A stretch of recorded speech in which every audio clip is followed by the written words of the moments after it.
super baddie Darth Vader up to no good at all, again in The Empire Strikes Back. David Prowse, how did a West Country boy get to be one of the nastiest men in the galaxy? It's amazing, isn't it? I was sat at home one day and I got a phone call from my agent saying, can I go and see George Lucas? And I went up to the 20th Century Fox office and George said, look, I'm making this film which is sort of space fantasy and I've got 2 parts I'd like you to consider. And I said, well, tell me what they are. And he said, well, the first part's a part of a character called Chewbacca. I said, what in the hell is Chewbacca? And he said, it was like a furry-type gorilla that goes through the film on the side of the goodies. And I thought, I turned my nose up. I thought, well, I don't fancy sort of, 3 months in a gorilla skin. I said, what's the other one? And he said, well, the other one's the big villain of the film. I said, say no more, George, I'll take it. And he said, well, you would never regret this decision, and this is the result. Was he right? Have you ever regretted it? Because Chewbacca's a very likeable character. Yeah, Chewbacca's likeable, but I think Darth Vader is much more an established character in the picture, and I think he's actually become virtually the cult figure of the science fiction world. Yes, he has indeed. Yeah. I mean, do you get adopted by science fiction societies? Not so much adopted, but I now get requests to go and do all the science fiction conventions in America. I've got a whole tour lined up for the summer. And what do? You just sweep on in this gear, do you? No, I go on as myself, because you see, the big interest is to see who's behind Darth Vader. And so I go on and I really talk about my career, and because I've been in the business. People don't realise I've been in the business for 15 years. I've become an overnight success. What were you doing before the phone rang? Well, I'm in the health business as well. And up until Star Wars, I really never ever thought of myself as an actor. Although, as I said, I'd been in the business since 1965. I'd done a whole succession of films and television commercials and TV series. I was in all the major TV series like The Saint and Department S and Beverly Hillbillies.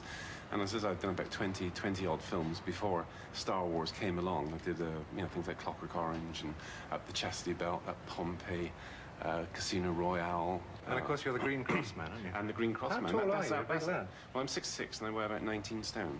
But the Green Cross Code and Darth Vader came at the same, almost exactly the same period. In fact, the Star Wars people gave me a week off to go and film the Green Cross Code commercials, and it's marvellous because Darth Vader has given the Green Cross Code man a lot of publicity. Yeah. It is, yes, because I'm the sort of the goodie on one side and the baddie on the other. And at one time, the Department of Transport nearly sacked me because they thought my image as Darth Vader would have a detrimental effect on my image as the Green Cross Code man.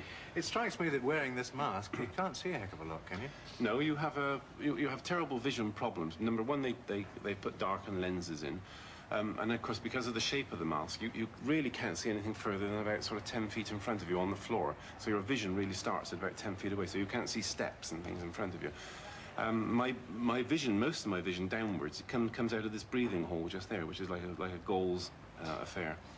And then when we were doing the big fight sequence at the end, where we had to have more vision, we actually made another mask with a perspex bottom so that you can actually see better, down below. But we only just fairly intense, presumably. The heat is absolutely fantastic because not only, you see, when they made the mask, first of all, they made the mask miles too big, and then when George asked me to turn right and left, I sort of turned right and left, and the mask still stayed facing forward. So they padded the whole of the inside of the mask out with foam rubber.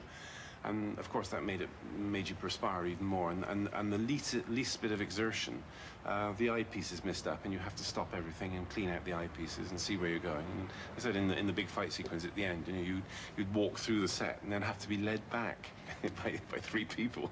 So. The voice, of course, you don't provide. Do you find it frustrating as an actor not to be performing vocally? Yes, terribly. I performed all the way through the picture. Because I have to learn all the dialogue, and the other actors in the film have to react to me and things like this. But then they redub. But then they redub. Yeah, I think the problem was, as you obviously realise, I have a West Country accent. Oh, I wouldn't say that. very slight, very slight. And I don't think they could do Darth Vader with an English accent. That was the big problem. And also, you see, the character being a big black character that he is, I think George really wanted an obvious black voice, and they've got James Earl Jones in to do it. And to me, that is a very obvious Negro voice. And anyway, it's a nice combination, I think. I mean, it's frustrating for me, obviously, because I'm not having your... I see you're wearing your trusty, what's it called, lightsaber. That's the lightsaber, yeah. Is that the one you use in the movie? That's not the one I use, but it's very similar. In the first ones that we used on the first film, they had a very fast revolving motor inside. It's almost like a double-handled torch, And then they put this sort of carbon rod, about 4 foot long, which was the actual lightsaber itself. And then they put reflective tape over the rod, and then as soon as you switched on, the whole thing revolved very fast and looked as though it was pulsating. On the one that we've just finished, on the original ones, they were very, very fragile. You know, Sir Alec Guinness himself were fighting merrily away, and every time they clashed, you know, you'd pick up the bits off the floor, and so you kept on having to start and stop and start. Indeed, and you stop. picked up the bits of Sir Alec Guinness off the floor, didn't you? Picked up Sir Alec Guinness once off the floor as well. Yeah. David, thank you very much. Thank you. Nice talking to you.